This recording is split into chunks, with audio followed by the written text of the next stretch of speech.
Hello, in this video I want to show you how to get always on a display for Motorola Edge 40 Pro. And to do this you will need to open a Google Play Store. Now find app called Muviz Edge.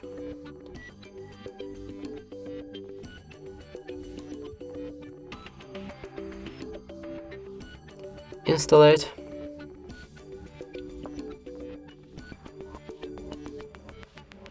Here we can open the app when it's ready.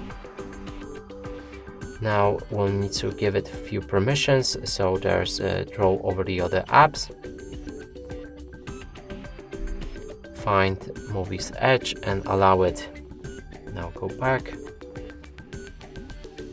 And from here select AOD.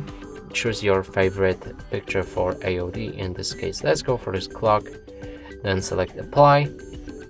Now it should be already set, so if we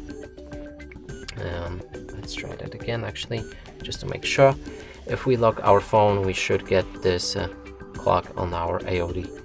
And that's it for this video. Hope you like it. Please consider subscribing to our channel, leave a like and a comment below.